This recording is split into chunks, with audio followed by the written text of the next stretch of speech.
Hi there, Mystery Baker here. Hope you're all doing well. This is a tutorial on how to make a giant cupcake.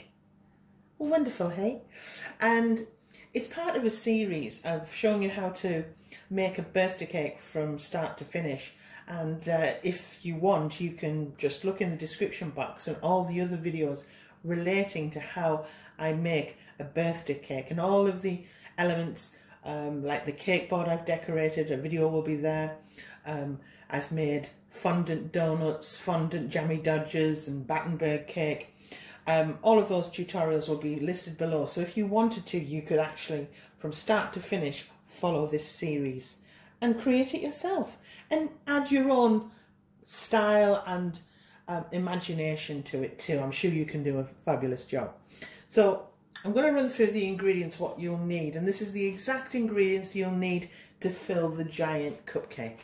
So, without further ado, in a mixing bowl, I have 12 ounces of caster sugar, that's 340 grams, along with 12 ounces or 340 grams of butter, or you can use stock margarine, which is absolutely perfect for making cakes. I have to say, it's a great substitute for butter and it works so well with cakes, I promise you.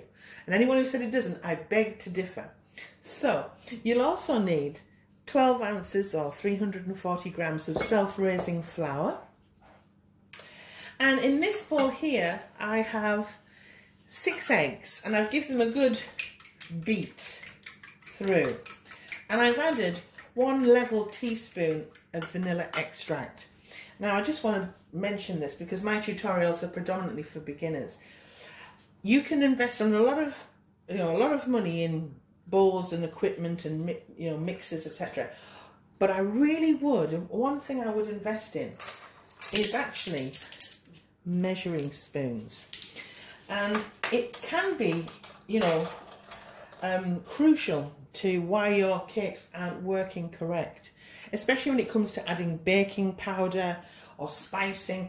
And for example, vanilla extract, if you put too much in and you're just guessing what a teaspoon is, or just guessing what a tablespoon of corn flour, for example, is, and just using a regular tablespoon, you could have problems, and it does affect the rising, it affects the texture, and if you use too much vanilla, I think you can ruin the taste. And so by using the measuring spoon, it's a true measurement. Now these are ceramic, a little bit posh. Gosh, me posh, believe me, no. But you can pick them up for a couple of quid, okay? If you can hear a noise in the background, it's my dogs playing. They're playing with each other. Oh dear, that sounds all wrong, but right. Okay, we're going to crack on here. So I'm going to start. So this is the most important part because we're using the creaming method. And this stage that I'm going to show you here is probably the most important of all of the processes. Get this stage right and you will have consistently wonderful results, because this should be a delicate, light sponge and the flavour is just divine. So I'm going to cream the butter and the sugar together, and what you're wanting to do is you need to break down those sugars and so that they dissolve well into that butter. Okay, you don't want it really grainy, so you're wanting a smooth, soft, almost like melting ice cream. Not melted ice cream, but melting. Okay, so I'm going to, and it should change colour, so it'll start off yellow and it'll go a very soft ivory white when you're finished. And just picking it up in your fingers if you want to test, because as I say, this tutorial's for my beginners. Just rub it, and yes, there'll be a touch of grain in it, but it won't be hard sugary grains that you would get if you haven't dissolved the sugars correctly. I'm going to cream this off camera, and I'll come back when it's done. This stage is the longest, and it usually takes between 2 to 2.5 minutes, sometimes 3. But if you've used room temperature butter, it should take 2 minutes. If it's a little bit firmer, well, that's another question. It'll take longer, obviously, but I prefer to use butter at room temperature, and I have a tutorial showing you the problems you will face if you don't use room temperature butter. I'll click that in the description box below. So I'm doing too much talking. I'm going to get on now. I'm going to cream this and I'll be back in a bit. Okay, so I've creamed the butter and the sugar together, and as you can see, it's got a lovely ivory white, and that's exactly what you're looking for. Okay, and I want to show you the texture. How soft. It's like melting ice cream. Okay, and it really is important that you get your butter right. Too hard will change your consistency of your cake and make it quite dense. And also, if you microwave your butter and make it very runny, it will actually make it very greasy on the palate. So, you know, you want room temperature, which is soft to touch, but it doesn't break apart and it still holds its shape. Okay, so we're going to add now, I'll just wash my hands. We're going to add the flour and the eggs, and I have tried various methods, and this is the one I always use because it is consistent. I get consistent results, and it also prevents curdling. That's another issue. So I'm thinking of everything, and this kind of method works. Okay, so what we're going to do is we're going to add 1/3 of our self-raising flour, and I put it through a sieve because if we can get extra air in that, then that's great, isn't it? So adding extra air into that cake. Okay. And then 1/3 of the egg, like so. Should have put it in a jug. Okay. And I'm just going to mix this gently. I'm going to set it off on a medium speed only, and it will only take about 30 to 40 seconds. Okay, so just beat it for 30-40 seconds, and the reason why I say that and that you don't overdo it for longer is because you can activate the proteins in the flour and it makes the cake dense. So just medium speed, 30 to 40 seconds, and then stop and then do the next stage. I'll be back in a bit. Okay, so we're going to add the next third. So it just took about 30 seconds, medium speed. Next third of the flour, like so. Remember, use a sieve. You get them for a couple of £, but they're worth it, especially if you're starting to do a lot of baking. So second third of the flour, and second third of the egg, like so, like that. And again, I will beat this for no longer than 30 to 40 seconds on a medium speed. And rather than bore you, I'll come back when it's done. Okay, so I've done that and we're on the home straight now. So final third of everything. So you need final third of the flour. It's self-raising. Self-raising flour. It already has the raising agent in. And the final amount of the egg. Now remember, I've also added the vanilla extract to the egg. Okay. So it's already incorporated, so don't forget it. Okay, and I'm just going to again mix this through 30 to 40 seconds maximum on a medium speed. Back in a bit. Okay, so it's complete. Okay, so it's once you've done the creaming method, the rest is relatively easy, I promise you. And what we have here is our giant cupcake moulds. I prefer the moulds. You can buy them in the tin form, like the steel form, and they're actually joined like that. And the reason I prefer the silicone is because this one usually takes less time in the oven than that one. So you can remove that and keep the bottom in the oven for a little bit longer. The steel ones are more difficult because that has to stay in and sometimes it can catch. And the other thing is, because this is a mould and it's not solid, it's more malleable and it's easy to get out.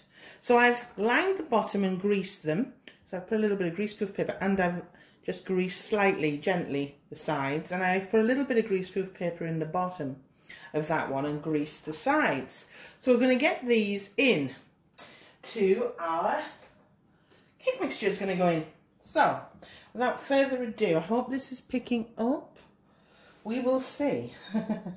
So we start with the small one first, like that. Okay. And I put some in, and I just press down with the back of a spoon, just making sure that all of that cake mixture is incorporated into the mould. Okay, you need to firm and gentle. Okay, firm and gentle. And there will be rising in the centre, and that is quite normal for this cake, so do not panic. It's because it's in a dome shape. Okay, there will be, I mean, there'll be rising in this as well, but not as much. So that should do, and I leave about a centimetre. Okay, I'll move that one just out of the way for now, and so I can bring the other in. Okay, and then all of the remainder of the mixture we get into there. And this mixture that I've made here will fill exactly both the cupcake moulds. Okay, all right, waste not, want not. Do you know, if I wish my daughter was here, because she loves to eat the cake mixture out of the bowl when I'm finished. Okay, so that's in there like that. Move that out of the way, and again press down. Now I hope you've got that oven on, and the temperatures will be here, and it'll take, now this is, it depends on how efficient your oven is and how large of eggs you've used, and that's it. And there will be rising in this one too, so don't panic, it's quite normal. Okay, but the reason I put it in, why there's rising, is because I put it quite high, only a centimetre off the top, because I want it to fill the mould completely. If I put it under, it might not reach the top and you won't get the depth that you need. So that's why I'm doing that. And now, normally, because I've made a few of these in my years, normally the bottom, which is this one here, takes around 50 to 55 minutes in the oven. And this one here, a little bit less, around about 40 to 45. Okay, but they both go in the oven at the same time, and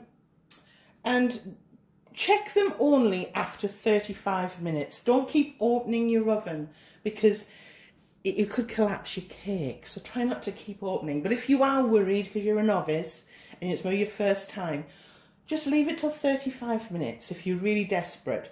But if you're confident enough with my timings, don't take it out until 45 minutes for that one, and around 50 to 55 for that one.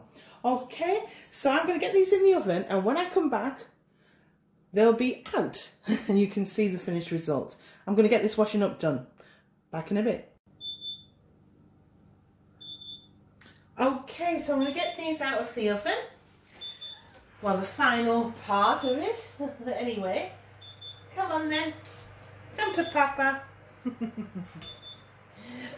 There we go.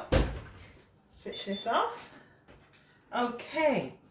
And how you test them is just get a toothpick or a knife in it, place it in the centre, and if it comes out clean, you know that the sponge is ready. Now, this smaller one took 47 minutes. So I was kind of right. And this one took 55. Okay. So, as I say, around about 45 minutes for this one, around about 55 for that one. But 50 to 55, check it at 50 for that one and check it at 40 for that one, if you're unsure. But trust me on it, it takes definitely 45 minutes and 55 for that one. But it depends on how efficient your oven is. Now, This one I'm going to allow to cool for a little bit because it's been in the oven. It's really hot. I mean, seriously hot. I'll move it over there. Now this one's been out for 10 minutes, roundabout. So what I'm going to do, live coming at you, I'm going to try and get this out. And this is the advantage of using the silicone mould rather than the solid steel moulds. And I'm just going to place my palette knife and see how it's movable. And I'm pushing the mould away from the cake. Okay, and you can't do that with a metal. You can't. So here it goes. Oh, it's still warm. So I'm just going to place that over and just give it a bit of a tap. Give it a bit of a tap. Oh! Ta-da! How easy. No residue left whatsoever. That's going to be the top. The top of the cake. And I'll just take that little bit of grease-proof paper off if I can. While it's warm, just gently remove it. There we go. There we have it. As I say, there's some rising here. That's normal. That's exactly what I'm looking for because you need it. You need the full depth. Okay, you need the full depth being full of cake, if you understand. So that's this stage. Now I'm going to let this cool and I will allow it to cool naturally on these cooling racks. And once they're cool, I will wrap them in cling film and put them in an airtight container and place them in the fridge overnight. Now, if you're in a climate that's very hot right now, try not to use cling film if you can avoid it. I would use greaseproof paper and then put it in an airtight container because the greaseproof paper can cause sweating. Okay, and that's basically how I made my vanilla giant cupcake. Now, more tutorials will follow. I'll be doing a tutorial how I fill this with buttercream and how I crumb coat it in preparation for the decorating of the cake. If you've liked this video, please thumbs up, really does help my channel grow, and subscribe if you haven't already. And if you hit that bell, you'll be notified every time I upload. Thanks everyone, you really mean the world to me, and I'll speak to you soon. Bye.